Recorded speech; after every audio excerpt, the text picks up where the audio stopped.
Well, alrighty then. Hello, everybody. Welcome to Cognitively CRE for August. Another amazing show. This is probably one of the better ones. They've all been good, right? But this one is very exciting as well. Some amazing guests today. We're going to talk about the future of office and what that could be and what that means. We have a very good cross section of the industry. And with that, I'm very excited to introduce them to you. With that, we have a little bit of a new format. I'm going to pull up a graphic as we introduce each one. That graphic has a QR code on it. If you're not familiar with QR codes, you just open the camera on your phone and you point it at that QR code. It will ask you if you want to open the website. That will take you to the LinkedIn page of each one of our guests today. And then you can have communications with them or ask them to become connected on LinkedIn. With that, let me introduce our first guest, which is Paige. Let me get Paige on the screen here. Hello, Paige. Hi there. And then, I'm Paige. Sorry. Go ahead. Paige. I'm Paige Weinberger. I'm with Lenovo's Commercial IoT division, and I lead our real estate solutions.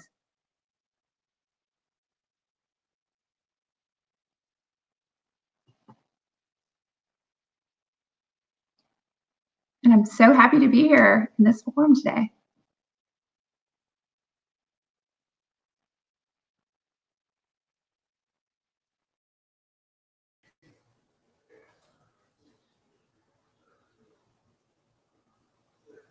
Good afternoon. This is Karen Levine. I am here to talk today, excited to talk to you about the change in the workplace and some of the organizational structures we may see as a result of what lessons we've learned with COVID. Thank you very much. Thank you, Karen, very much. It was a very good introduction.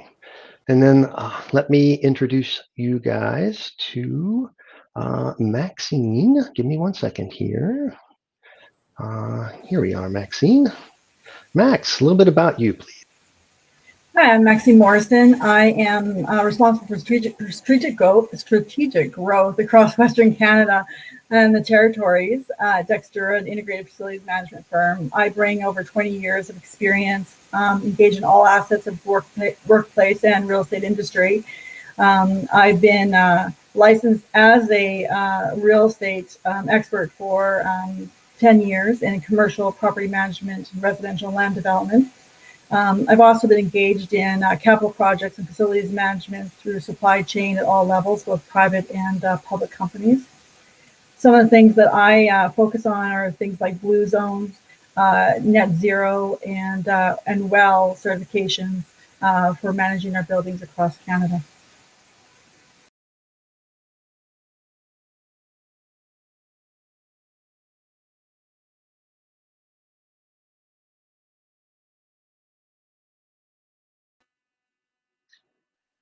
Hi there. My name is Kate Lister. I'm president of Global Workplace Analytics. We work with employers and communities to deploy and measure the impact, triple bottom line impact of workplace strategies that are good for people. Remote work happens to be one of those, and great to be here today.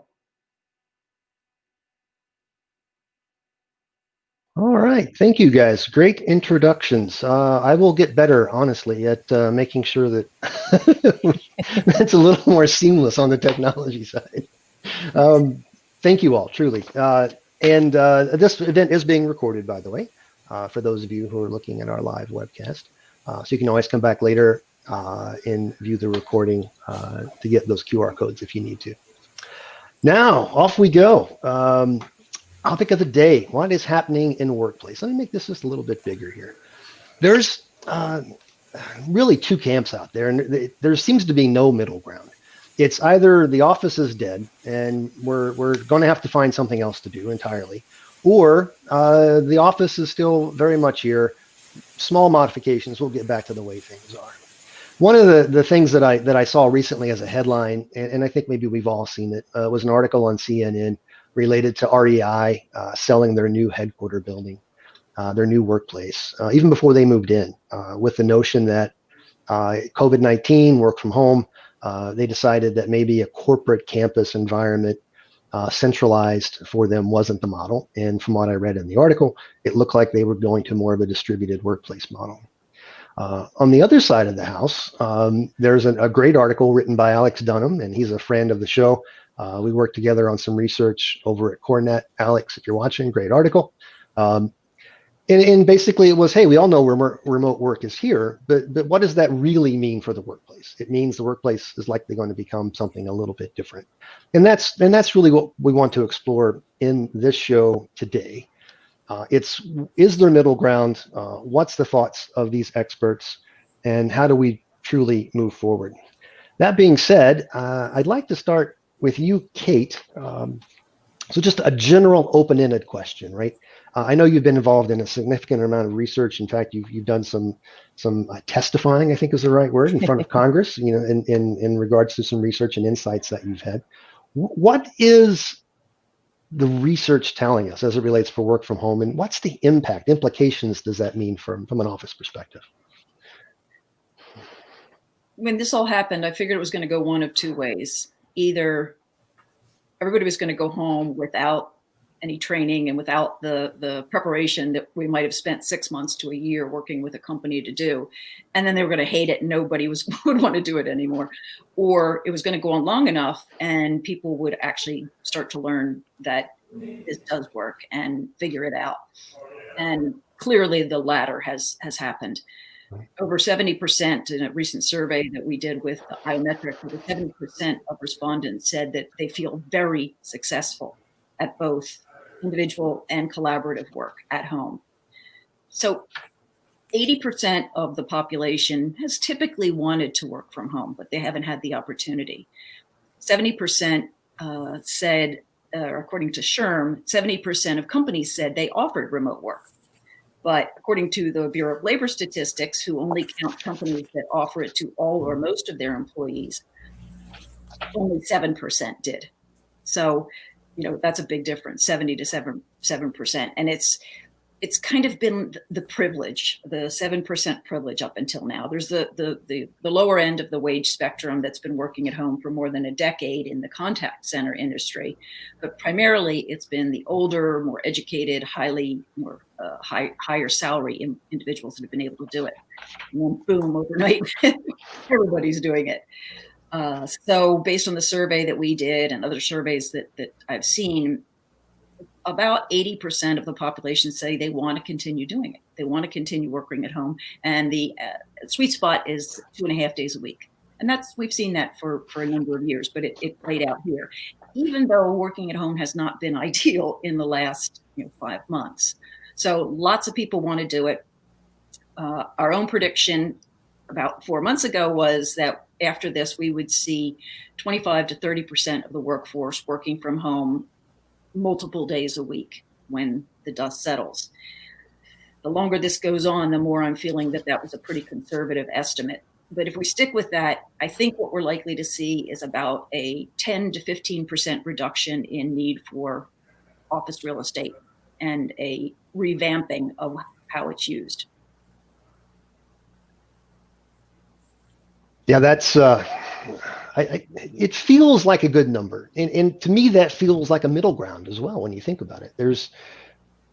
I've always felt throughout this event that the office was always going to be needed. But I also had this notion, and it's been proven through the research, that the timing was right for us to finally take that next step in the evolution of the office. A bit like the Industrial Revolution, there's this new notion, this new thing that's happening in the workplace where we don't necessarily come to the office as a place of production. We come to the office for something else, and maybe that something else is social gathering. So I just, the general question, kind of a follow-up question for everyone here. Just kind of raise your hand, point a finger, not the middle one. If you would like to answer the follow-up question, but in your guys' insights, based on kind of your world, what's your thoughts? What do you expect to see the office doing now in a post-COVID world? Does that number even feel right? Does 10 to 15% feel right for you guys? Karen, let me go to you. I think, James and Kate, you're absolutely onto something. I mean, I think we did overnight. We basically saw about 80% of the population change their work modality. And we've learned a tremendous amount in that time frame, since that kind of switch went off. And one of the things that we've learned is that production really is not something that necessarily occurs in the office. So it's really about aligning that workplace, wherever it is, with the work that you need to do. And that work that you need to do may be better served in a home environment. Going forward, I think organizations are really going to take a hard look at what it is that has to happen and where it has to happen. Yep. Paige, let me go to you. To follow up on that, I think those are all very great points. And I feel like a lot of times employees just want to have choice on where they want to work and how they want to work. And COVID has really pushed administrators and the policymakers to think about what the future looks like from a policy standpoint and what companies really need to do to put into place choice for employees. Maxine, follow up for you? If I could add to that, I agree completely with Paige. I think choice is definitely what people have been asking for likely over 15 years. But I do think once you have choice, people naturally think they want to work from home. But there are a lot of distractions at home. And certainly we're seeing that right now with our kids being at home with us at the same time. But that in general. So you have to be very self-motivated for that and for that type of environment. And a lot of people might find over time that that's not the best environment for them to be most productive. And I think people have to self-regulate themselves as well and decide what is best for them. And how do owners plan for real estate or spaces or facilities management with choice? That is the loaded question that by giving a lot of choice, how do you really set that up for them? How do you make it conducive so it's safe for them to get back to work when they want to get back to work at the office traditionally? And then what does that new office look like? So there's the question that I think a lot of building owners are trying to figure out is what does that ultimately look like in a new space if we are to give choice to people and not define you having to work from home or define you having to work at a workplace. What does that look like and how do we manage that real estate differently?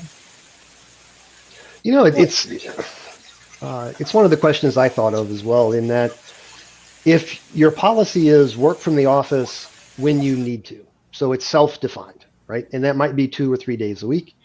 How do you anticipate? How do you predict how many will be in the office?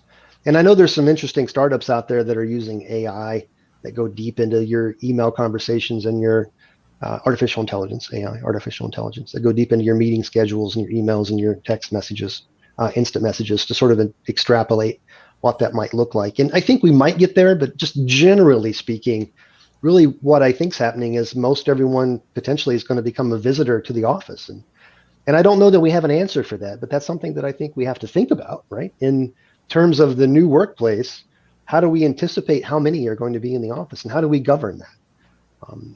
It's an interesting scenario. And what does that mean from a technology perspective? Sorry, Kate, did you have a follow-up on that? Or just in so many ways, the COVID has accelerated trends, not actually spawned them. And we've been looking at the move toward activity-based working. So in many cases, people don't have an assigned seat. Large companies, Fortune 500 companies have completely changed their office footprint over the last 10 years. And many of them have gone entirely unassigned. Not even the CEO has an assigned space. And that allows people to move between spaces and places depending on the kind of work that they're doing. And the trend has been toward making those spaces and places largely collaborative, because knowing that people can do their concentrative work at home. So I think we're going to see an acceleration of that trend. We're working with companies to try to answer these questions right now. And coming up with policies, for example, if you're going to be at home 3 days a week, then you're not going to have an assigned space. If it's going to be 2 days a week, then maybe you will have an assigned space, or maybe you're just going to be 100% remote, and the days that you do come in, we'll have these drop-in spaces for you. That feels right to me as well. I think there's certainly some things to be had there. my thoughts, that why I was struggling there for a minute, my thoughts really went to the technology that's driving the workplace now. And I think it's different. I know it's different, in fact, than what it used to be when we thought the office was a place for us to gather to do production to produce our role, our deliverables. But now that we've proven that work can be done anywhere, and it can be done effective and very productive, and the workers seem very happy to do that work anywhere. Does that change the tools that we use? And does that, obviously it changes the space layout and planning. That's one aspect. The other aspect, what happens in the office environment itself? And really, I guess there's three paradigms. There's the office itself. How do we make that easier to use, more adaptive to the people in the space? There's the technology that we would use in order to collaborate with each other, which likely will be changing very quickly. And then there's this third notion, and I don't want to get too deep into this one, but it's kind of a scary one. This third notion that, much like the Industrial Revolution, we're probably going to see things that'll change how necessary people are to the production of work. There's things like RPA, which is robotic process automation, and I'm going to let Paige jump in. She has got something definitely to say. Well, I wanted to jump in around technology in the workplace. Technology has the power to enhance that employee experience when in that flexible work environment, where there is an unknown of when people are going to be in the office and how much they're going to be in the office. And that data that's gathered when there's unassigned seating is very powerful for making those decisions on what the workspace looks like, and how much of a space is needed for a company. So that technology provides very powerful insights into that. There's also the flip side that technology is only as powerful as the insights that are extrapolated from it. So I really believe that the policies that HR makes and the use of the data from the real estate and how IT puts the technology in place is very valuable on the success of the technology itself. All three of those parties have to be at the table when making these technology decisions. Yeah, let me go to Karen. Follow-up, Karen. Thank you, James. And I think, Paige, you absolutely hit on a point, and that is just one of the things that we've realized in this is just how integrated real estate events are with human resource departments and IT. So, what we need to do collectively as we look at this is work together, because overnight we've shifted our modality, we've changed how it is that we relate.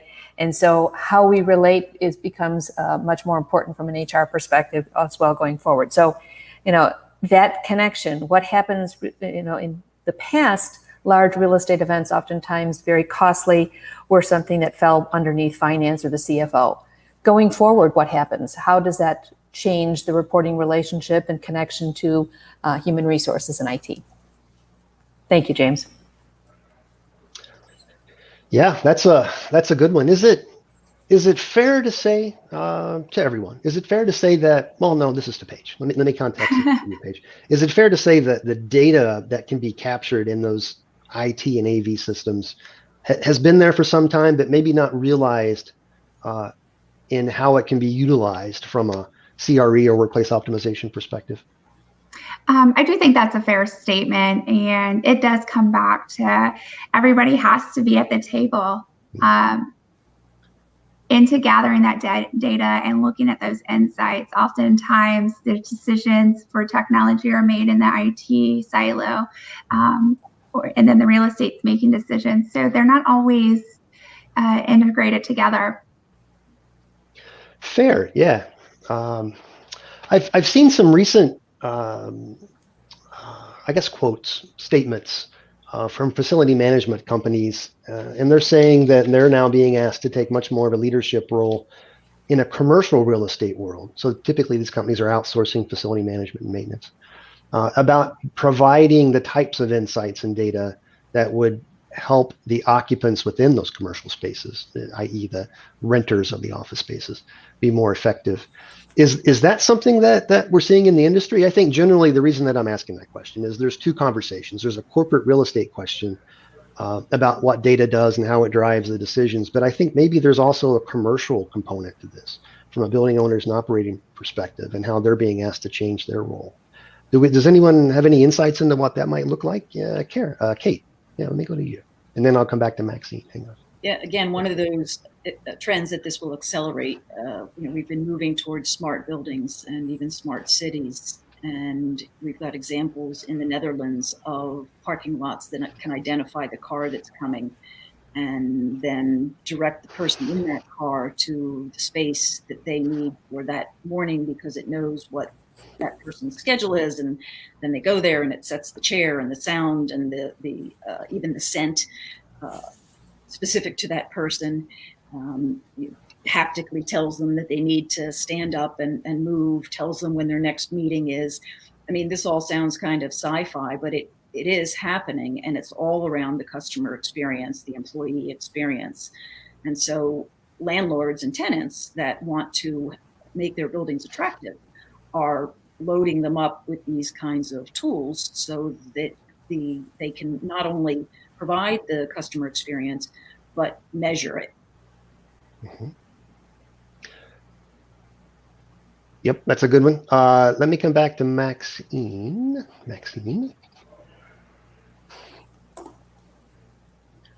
Oh, Maxine, you might be having a little bit of an audio issue. You might be muted. Let me try that. Sorry, my apologies.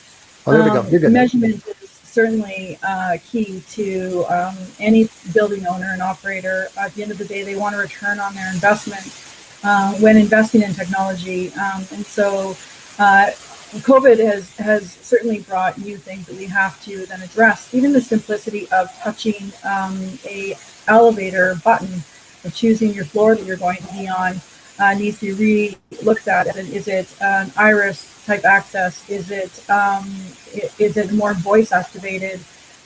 So those are things for sure that are changing the building owner side. And absolutely, if we can't attract and retain our tenants and attract staff within those buildings, therefore we're not, the real estate space itself is in question, and of course the investors itself will be looking to invest in other ways. But I do think that the industry itself is evolving and has been evolving, as Kate mentioned before, and that's something now that COVID has really just pushed forward and made it much more mainstream, where before it was the tech sector or the more innovative companies that are having a challenge maybe recruiting staff that have to think outside the box to really address how the cultures have shifted and changed. But at the end of the day, it is about the culture of the organization. And I think we are predominantly still very traditionalists when it comes to office space and workspace environments. So it really will depend on the individual organization and their culture and what the driving factors are for them. Yeah, that's great. I'm going to take a little bit of a break here for a second. We've got a lot of participation from our live stream audience. So if you guys don't mind, wave hello to Rebecca. Hello, Rebecca. She's out in our live stream. Rebecca has a very good question, and I think we've touched on it portions of this. So this is her question. I'm curious to hear how real estate teams are thinking about digital real estate and what that looks and feels like.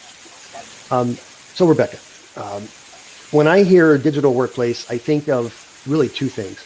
Digital workplace from an IT perspective is that space in the cloud where your team goes to do work. Think of Microsoft Teams or some of the things that Google has from a cloud-based software perspective, where you can go to communicate and collaborate in asynchronously to do work. Then I also think about, on the other side, a digital workplace is an Internet of Things enabled adaptive workplace. So there's systems that talk to facilities, maybe it's AV systems, maybe it's building automation system controls that are there to autonomously, automatically configure themselves to help the occupants get work done to be more productive. I think data is very important to that, and I think that's certainly one of the trends that we see coming. We call that autonomous workplace at Cognitive, and it's a matter of being able to exchange data between systems and helping them better understand from an intelligent automation perspective what to do once they receive that data. Let me see if there's any follow-up from the team on here. Any other input? Yes, let me go to Paige.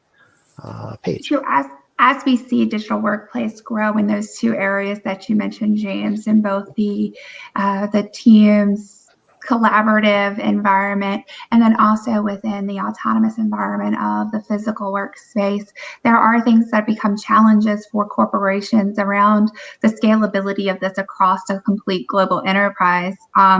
Also, I know at Lenovo, we think a lot about the security of technology, the digital security of it, and then also technology being inclusive and being across not only the visible and non-visible disabilities, but culturally as well inclusive. Yeah, very smart. Very smart. Follow-up question from Ronnie. Everybody wave hi to Ronnie. Hi, Ronnie. So I'm going to preface this a little bit, Ronnie. I'm going to try to combine the three statements into one question, right? So what do we think about the need for accurate data regarding office space usage in the future? Will CRE need the data in order to better predict what workplace optimization looks like based on historical data in order to optimize the workplace?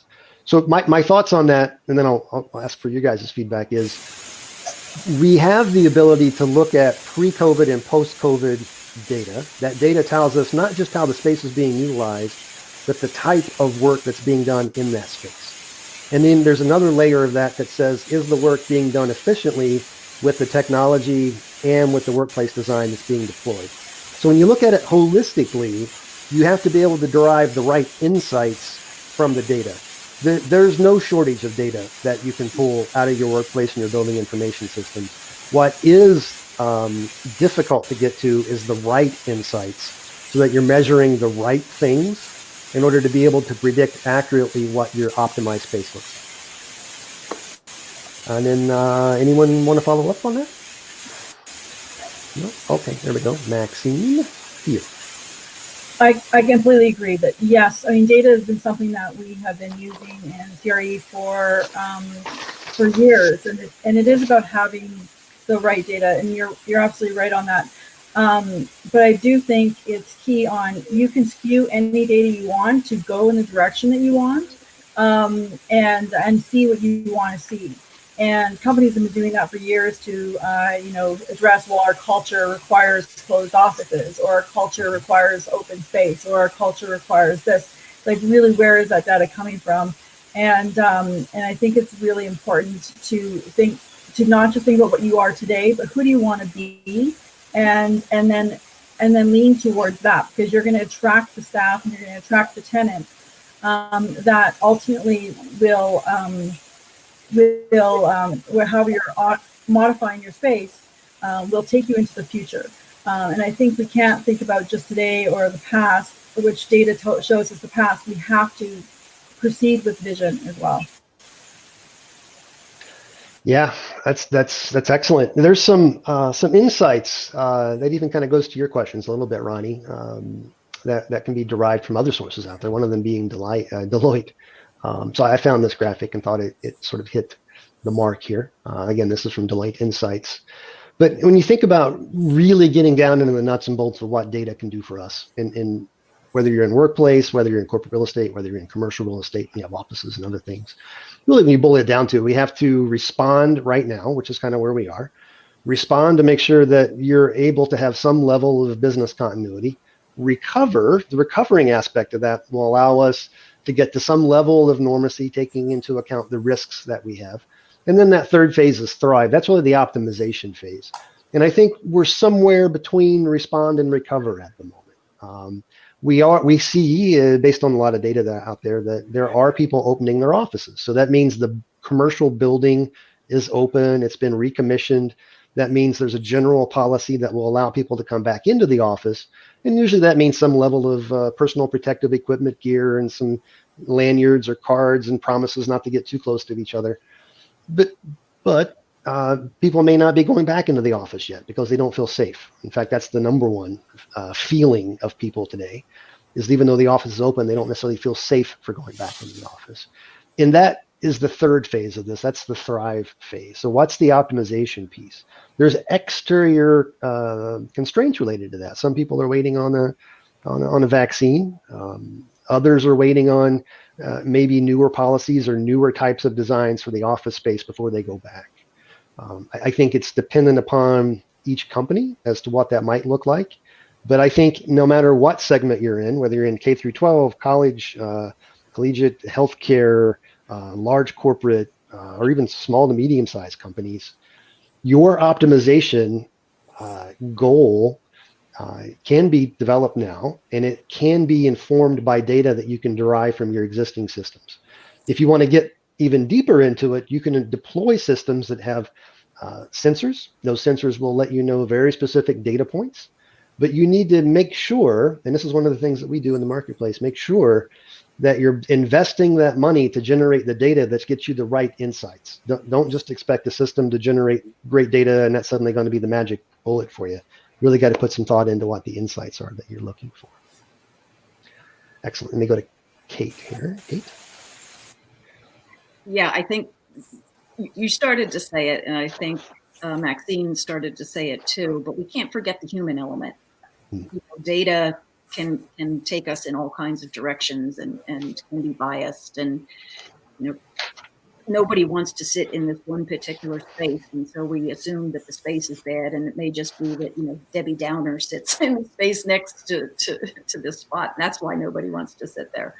And you really need to get to people's preferences. So we're doing a lot of surveys of employees and asking them, what they think, what they feel, what they want, what's working, what isn't working, what do they want to do in the future, what are their fears.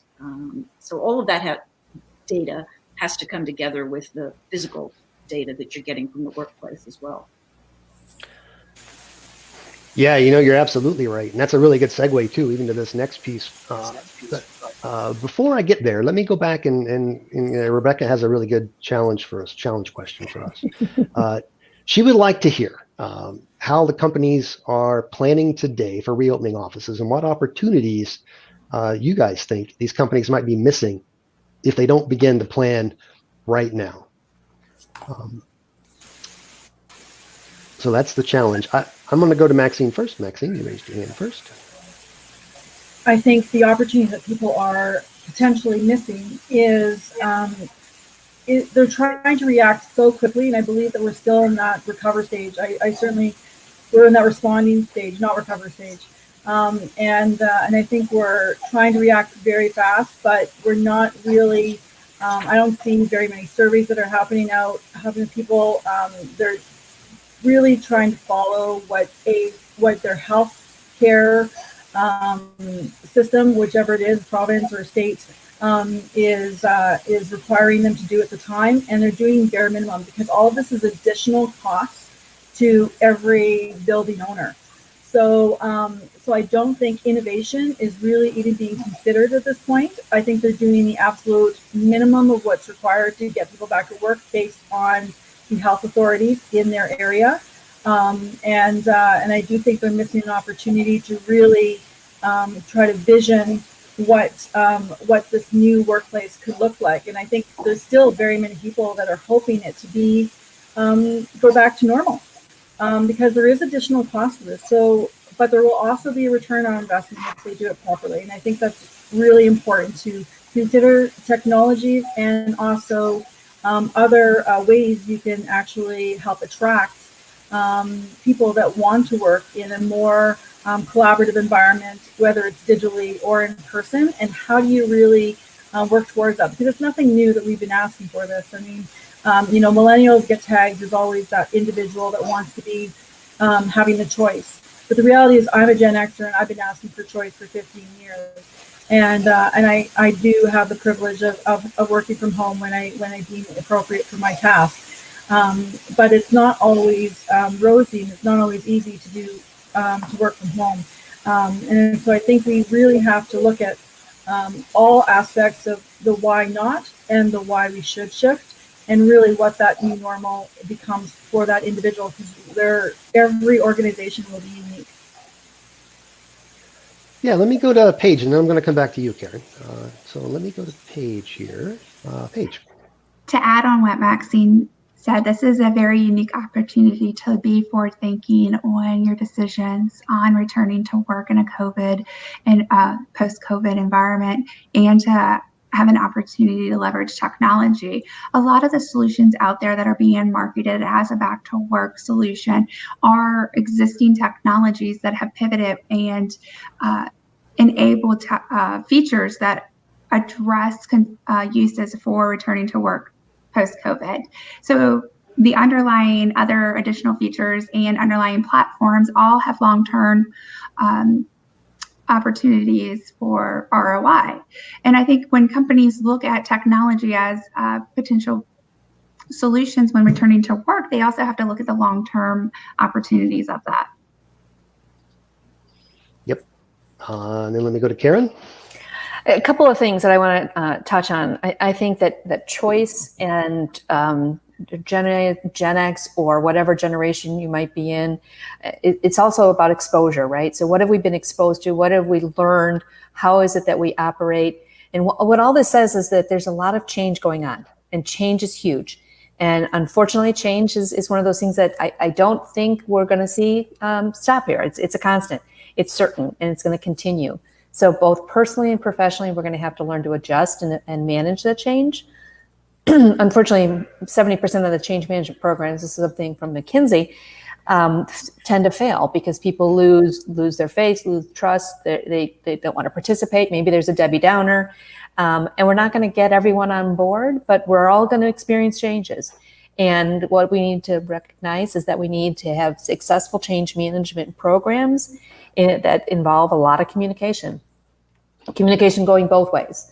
What is it that leadership is looking to do? What is it that employees are looking for? How do we find that common ground? Where do we come to? It's not always going to be perfect on either side, but it needs to be an open and honest communication about what is the intent. Because left to its own devices, change and what it leads to, our natural tendency will lead us to dark places. And we don't want to do that. We don't want to go into a pit of despair and feel like this is all bad news. So those are my thoughts. Sorry, I didn't. That was totally technology faux pas there. I accidentally That's clicked okay. on your icon. That was my bad. And she makes a great point about change management. Like anything you do, if the change management is poor, it will not work, especially from a technology perspective. Right. And I think Absolutely. that's an opportunity too. I think we need to go back and fill some of the cracks, some of the things that we would have learned had we done this in an intentional way. And that's something that can be done right away. But I think the bigger thing, and a number of us have been talking about this, is that we need to think of this as a strategy, not a tactic.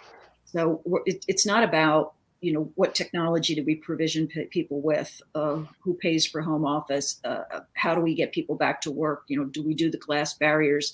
It's not something tactical out of HR or IT or real estate.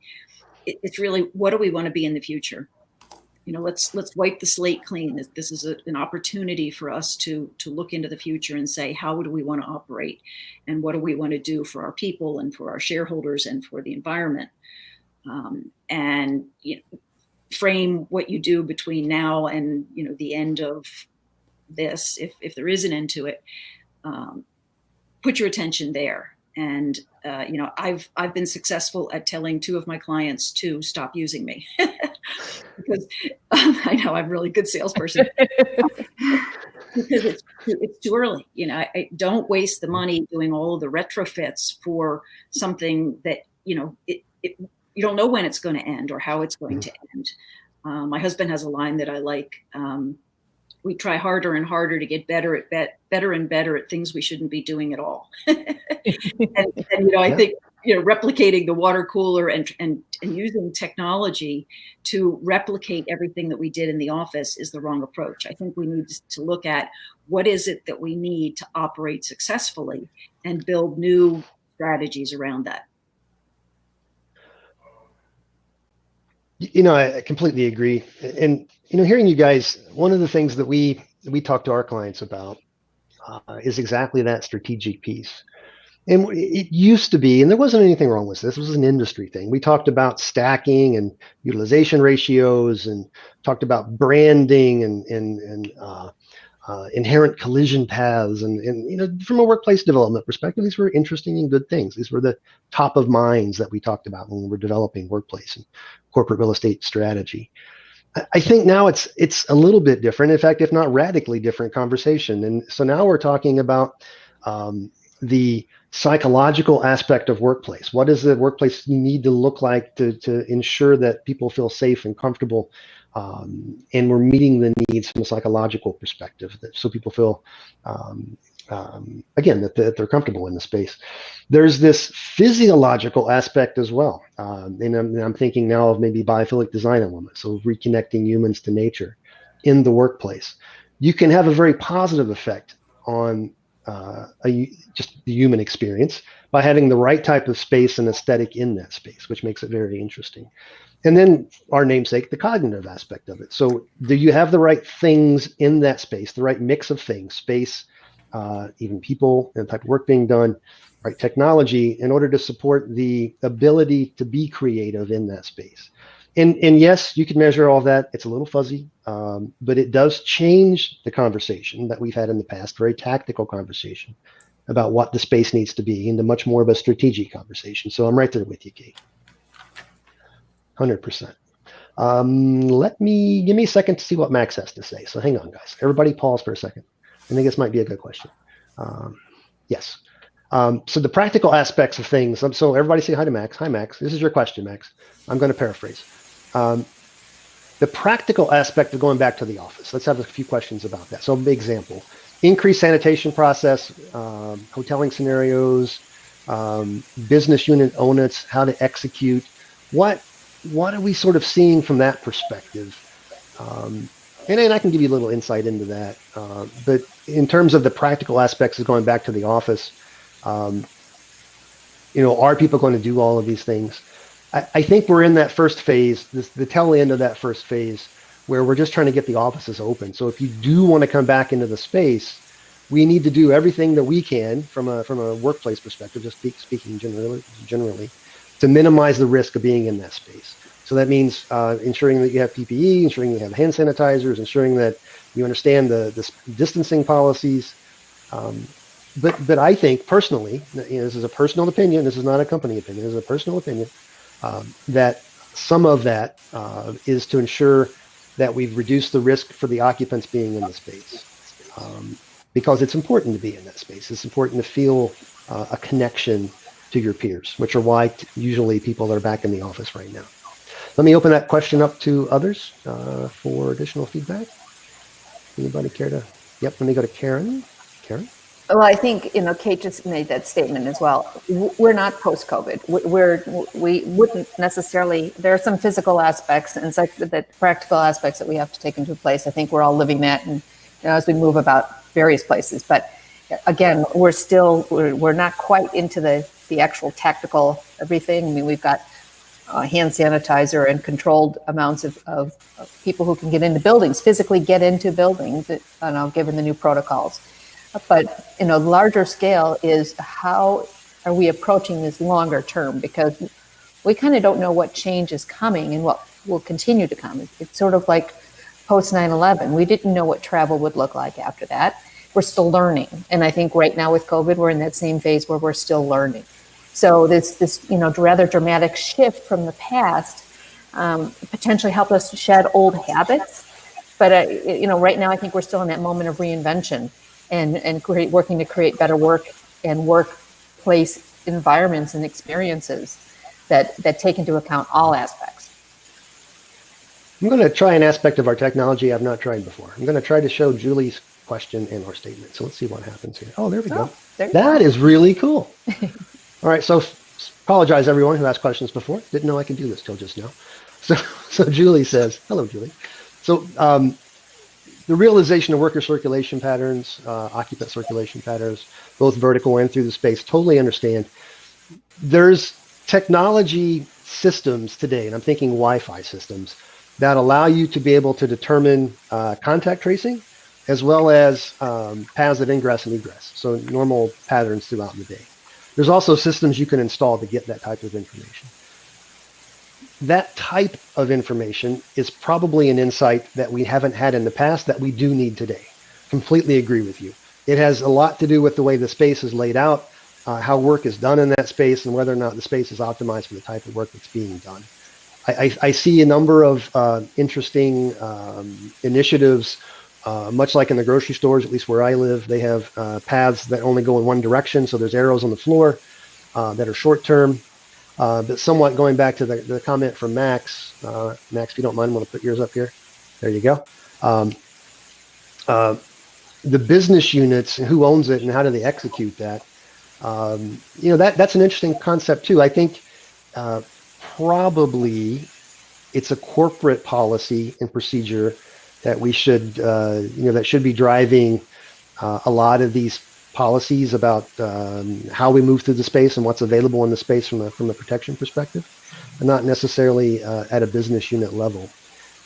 That would be my answer there. Carl says hi. Hi, Carl. I know Carl Herr, very good friend of the show. Do you have a question, Carl?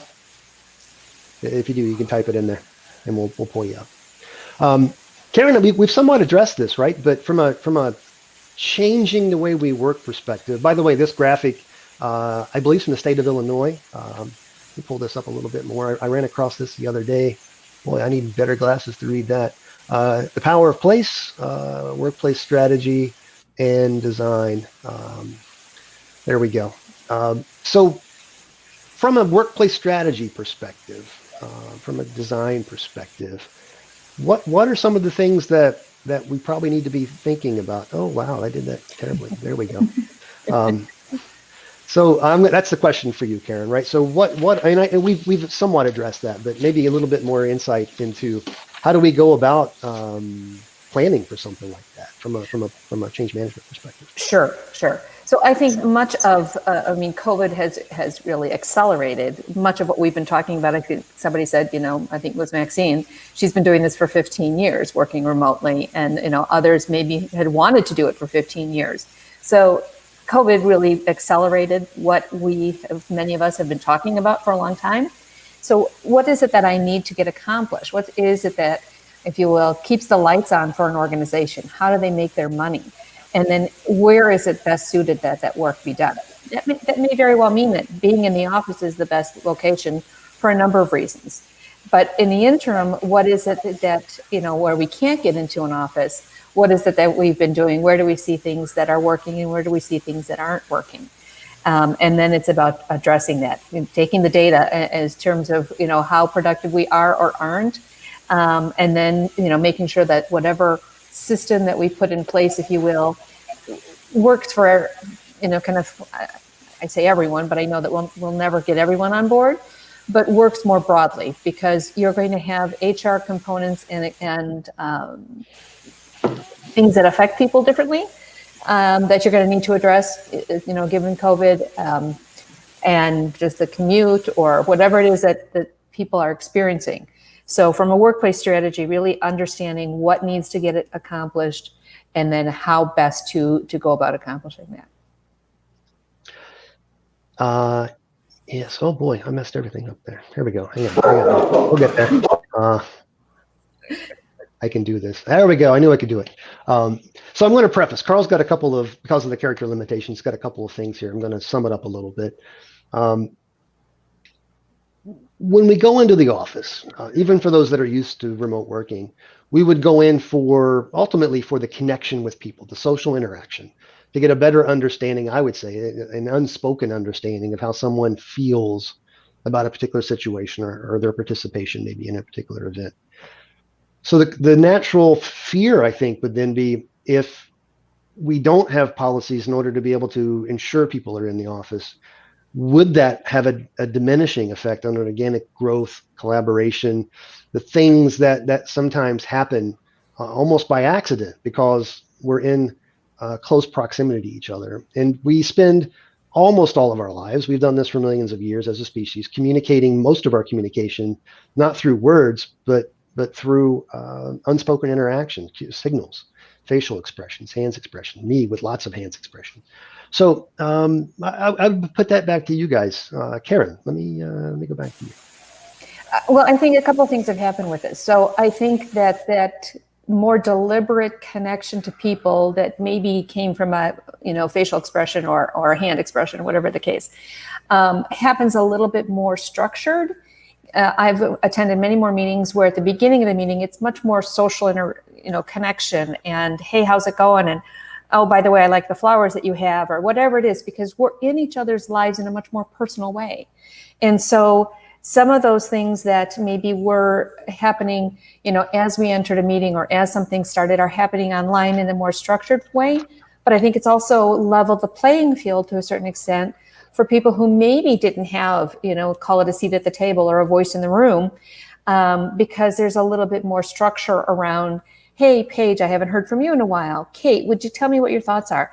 And that brings more people into the conversation than maybe in the past, where it would have been more dominated by, call it the loudest voice in the room. Got it. We are almost on the hour. That was one of the fastest hours that I have ever been in. And man, I wish we could just keep going. We do need to leave a little bit of time. So this is the next segment of our show where I ask you guys for your final thoughts. So that being said, let me get my list. Paige, I think I want to start with you. I'm going to bring you up. And so the question to you is, what's the thought you would like to leave the audience with? All right. And apologies, you may hear my dog in the background. The beauty of working from home, there's a storm about to come through, so he's in full panic mode right now. The thought I'd like to leave the audience with today is around the technology piece. And the technology plays an important part in our roles day to day. And as we think about the future of our offices and the work we do, when we think about the technology, just remember that technology should also be inclusive and not just on the visible and non-visible disabilities, but also culturally as well. That's what I'd like to leave today. And then to talk about Lenovo a little bit more, our commercial IoT group recently launched in June, Real Estate Solutions, and we actually validate the technology very thoroughly. We also deploy, monitor, and manage the technology for enterprise-wide customers. So feel free to reach out to me on LinkedIn if you have questions or just want to talk more about real estate IoT solutions. That is awesome. And now let me go to Karen. Same question, ma'am. Final thoughts for the audience.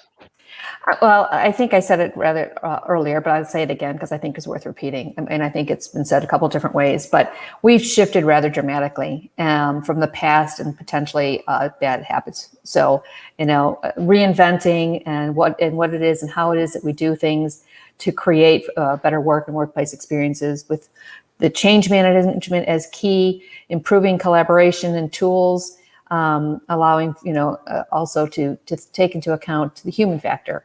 And how it is that we make sure we address that. So, I really appreciate this. I think I heard it said on another call I was on.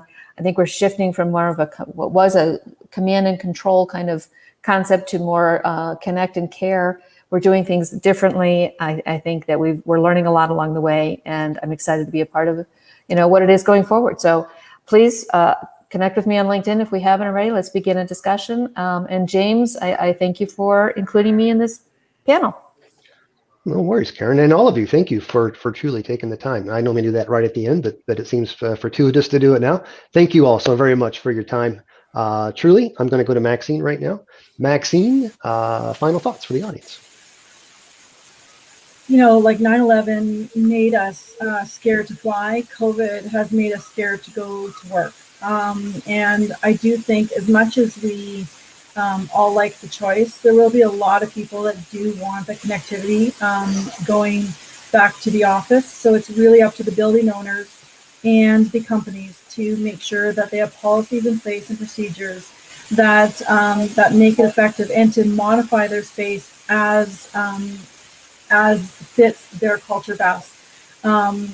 And one, just to remember that one size does not fit all, and you may make a change and it ends up being the wrong change. And it's okay to modify and shift. This is all new for everybody. And I think the one thing we've learned during COVID is technology is something you can't always count on. And so what you can count on is a face-to-face interaction. And many people don't even turn their videos on. So then how do you get that connectivity that you're looking for if you simply do a digital platform? So I think the way I see things going forward is really much more of a concert of both. And that old hotel type way where you don't own your desk is also not maybe the solution either, because then how do you know who's touched your desk beforehand and what the cleaning has been associated to that? So I think there needs to be a different focus on investment and things that we have an opportunity here to do better and to value the things that we didn't value before.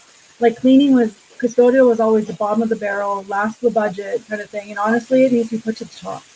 And it needs to be relooked at on how we invest our money into the buildings we're managing and make sure that whatever we're investing in is working for everybody in a much more meaningful and human way. Love it. Love it. Kate, let me go to you. Final thoughts to leave with our audience.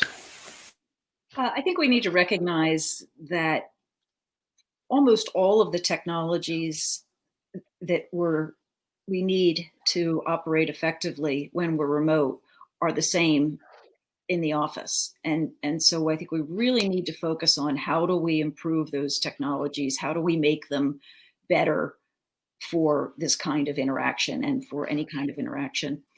And I also hope that we will look at the triple bottom line, people, planet, and profit in all of this. This is a real opportunity for us to learn from the reduced commute and the fact that we cleaned up the air, and recognize that that's something that's very important too, and that people and how they feel and empathy is hugely important. It can't just be about profit, because if your people aren't healthy, then you're not maximizing your results. And so I think right now people need a bit of a break and some empathy from everyone. And awesome. Thank you guys again. I'm going to leave you with maybe, here we go, some final thoughts from the audience rather than from myself. I'm very, very appreciative for our guest speakers. Thank you very much. Here's just some thoughts. Joe, thank you for that. Great information. Excellent show. Ronnie, again, thank you for your thoughts, great insights. And this is speaking to our guests. So thank you again, guests, for your wonderful insights to that. And then, of course, Carl, you're welcome, sir. Always a pleasure to be of assistance. My QR code is on the screen. Should you have any questions, feel free to find me on LinkedIn. And with that, thank you very much for your participation. I will be turning segments of this into cognitive briefs that you will be seeing soon. With that, thanks, everybody. Have a good day.